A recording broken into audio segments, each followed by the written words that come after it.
are cities that are more than just bricks and mortar. Cities built on ideals. Cities shaped by a belief that the human experience can be greater tomorrow than it is today. Edinburgh is one of those places.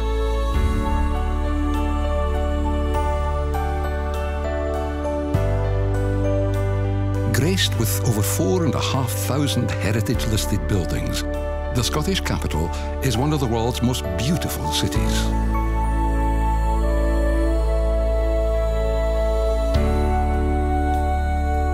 Edinburgh's Old Town, with its Royal Mile, is filled with the ghosts of medieval merchants, body snatchers and poets, while its Georgian-style New Town still shines with the glories of the Scottish Enlightenment. Edinburgh is studded with lofty crags and spectacular gardens, and throughout the year hosts parties and festivals like no other.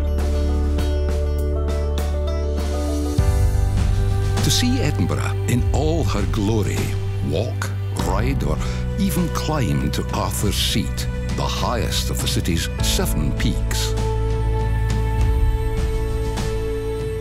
Some historians believe that this peak was the site of King Arthur's legendary castle, Camelot, which is hardly surprising, as Edinburgh has been at the clashing crossroads of history for millennia. Nearby, on another volcanic crag, rise the battlements of Edinburgh Castle, the very symbol of Scotland itself. Over the last 11 centuries, this castle has been laid siege to 26 times as opposing clans, kings, and countries battled with broadsword and cannon. But still it stands, a testimony to the indomitable spirit of the Scots.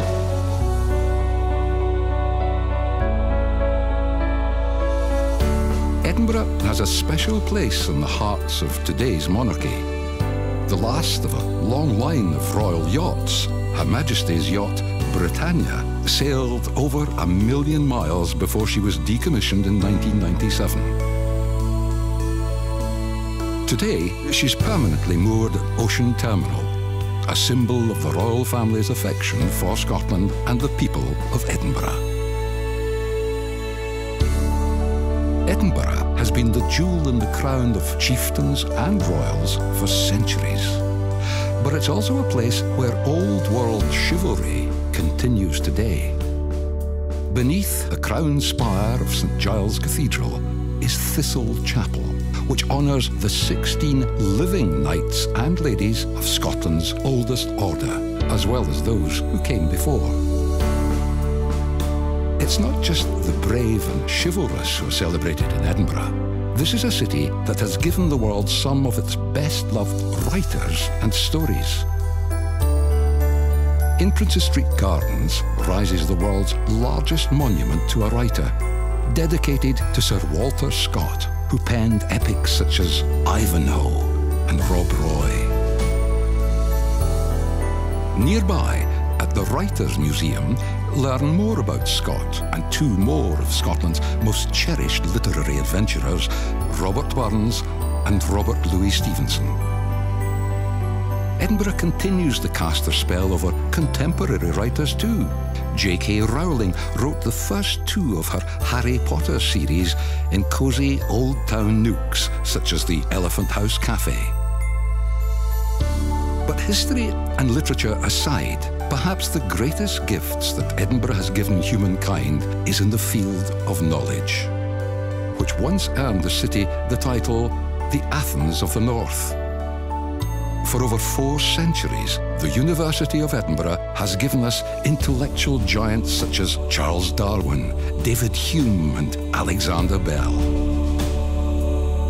Explore centuries of innovation at the Scottish Museum, or head to South Queensferry to see the Forth Bridge, an engineering marvel when it opened in 1890, and one which still takes the breath away today.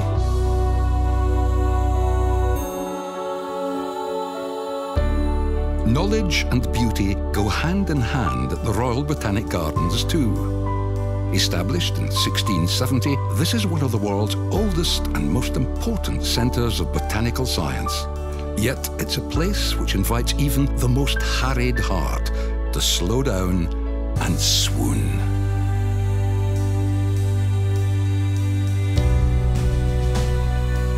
Beauty is honoured at every turn in Edinburgh, whether it be the elegant interiors of the Georgian House, the priceless treasures within the Scottish National Gallery, or the simple flower boxes which adorn the city's pubs.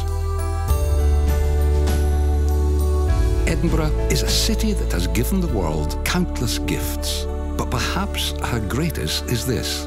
She shows us that all parts of the human experience, the sciences and the arts, the past and the present, the sacred and the light-hearted, all have equal value. And that when brought together, these things can create a beauty, a state of mind, a city like no other.